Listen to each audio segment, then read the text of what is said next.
In the aftermath of September 11th, as Americans pondered the nation's future, a man in Napa decided to find out for himself just how much the terrorist attacks had changed our lives. He chose a unique way to do it, traveling the country in a bus called the Freedom Bus. Tonight, we share in his unique experience.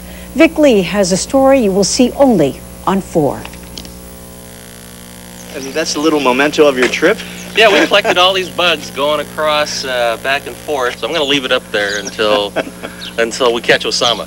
Last October, Jack Yuen left his home in Napa and drove across America in this old school bus, which he painted red, white, and blue. It was right after September 11th, and I wanted to see what people were thinking and saying and feeling about the attacks. He took his 76-year-old father, George, another friend, Mike Struthers, and a home video camera. At each stop on the 2-week trip, they encountered Americans from all walks of life, and they recorded their conversations. Going this trip, we kept on asking these questions. What does freedom mean to you? What does freedom mean to you? Freedom means to me the choice to make your own statements, the choice not to interfere or hurt, cause harm to anybody else. Freedom is worth any sacrifice we have to do to keep it. The three made it a point to stop at historic sites, the Grand Canyon, Dallas, where President John F. Kennedy was shot. That X right there indicates where the shot that killed the president happened right there. Memphis, the motel where Martin Luther King was killed, and even the Elvis Memorial.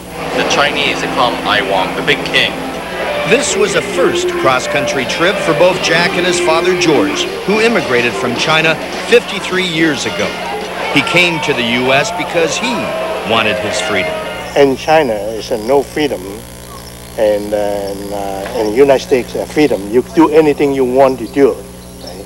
You say anything you want to say. That's the freedom. September 11th, Jack Yuen found, had changed lives, some dramatically. I think it's terrible. You're scared to go anywhere. Every time you see a plane, you want to look up and see if it's going to fall, or it's terrible. My family, unfortunately, now we have a plan. Should anything happen, we have a plan. We have a base camp where we're going to meet no matter what happens. Most people were, I found, very patriotic and much behind what was going on in the United States, or the U.S. response. These terrorists, that's what they're trying to do, is make everybody run and hide. I'm not going to hide. But I'm anti-war, but I'm also 100% self-defense. Oh, there it is right there. That's the Pentagon. Oh, my God. The most disturbing image of the entire trip for Jack Yuen was when he saw the huge gaping hole in the Pentagon as he passed it on the highway. I thought to myself how exposed our nation is. And then I started thinking about Packville Park, and I started thinking about all these places. And it's so easy in the United States to cause trouble. New Yorkers, there's no. Once in New York, they saw ground zero. Moved with emotion, Jack stopped a police officer. I just said, thank you. And I was kind of tearing up a little bit because, you know, these people really do put their behinds on the line. Finally, what was the most important thing to Americans? The most important thing is future for my family. My family. I would say family. I have a daughter and she's divorced. Yes, I think family. I think my kids and my wife and my family is really my passion, because if I didn't have that, I wouldn't really have anything to get up and go to work for. In the Freedom Bus. Freedom. Freedom. Vic Lee, Tron 4 News.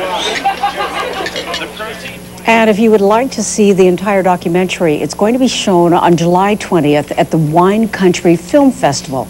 That's at the Domaine Chandon Winery in Marin. And you can get more information on our website, cron4.com. That would be good to see. A thank you to American servicemen from the Korean Consul General.